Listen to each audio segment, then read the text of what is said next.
Terribly great Russian history. Ivan the Terrible would reign over Russia from 1547 until 1584.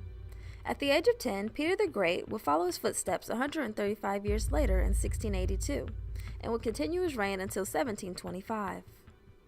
The adjective terrible was attributed to Ivan IV due to his condition of paranoia and ruthlessness.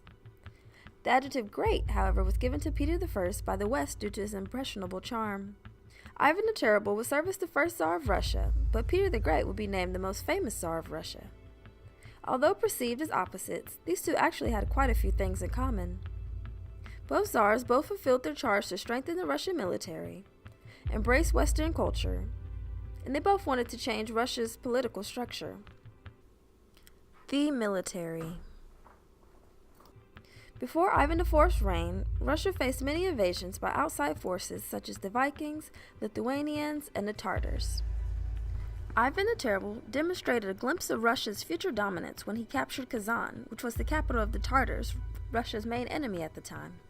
He also succeeded in gaining territory beyond the Ural Mountains and into Siberia. Peter the Great brought his shipbuilding interest to life by building a navy and would go on to defeat Sweden to gain control over Ukraine and the Baltic Sea. Western influence. Ivan the Terrible first welcomed Western influence, but Peter the Great was the one to integrate Western influence within Russian culture. Ivan IV brought the first publishing press to Russia and partnered with England as they opened up a trade route through English. Peter I funded and supported study abroad science missions as well as modified some customs of Russia. These modified customs included that he required Russian men to shave their beards, demanded that everyone wear Western attire, and promoted social gatherings between men and women. Even further, Peter the Great built and moved the capital to St. Petersburg, which would become one of his most notable accomplishments.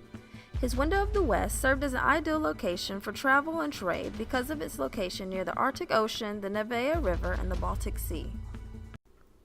Political structure. Ivan the Terrible and Peter the Great both desired government structure reform and opposed authoritarian rule onto the Russian people. Ivan created a group of advisors that would serve as representatives of the community named the Zemsky Sobor. Ivan the Terrible decreased the power of the boyars and in turn increased serfdom within Russia. He also created the Obshchina, which was a group similar to the secret police that monitored those who raised opposition. Peter the Great weakened the power of the church and transferred it into the hands of the Tsar. The Russian people felt that Peter the Great's actions and influences were not in agreement with the Russian Orthodoxy Church, which led to opposition. To increase the power of the centralized government, he delegated it to administrative units. The use of these units decreased the freedom of the people by way of overseers. When there were protests, similar to Ivan IV, Peter the Great crushed them, such as his sister's attempt to become the Tsarina of Russia.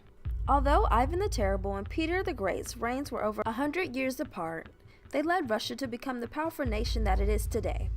Without their efforts in military expansion, adaptation to Western influence, and changes in administration, Russia would not have as many opportunities as they have today in trade, travel, business, and democracy. Terribly great Russian history.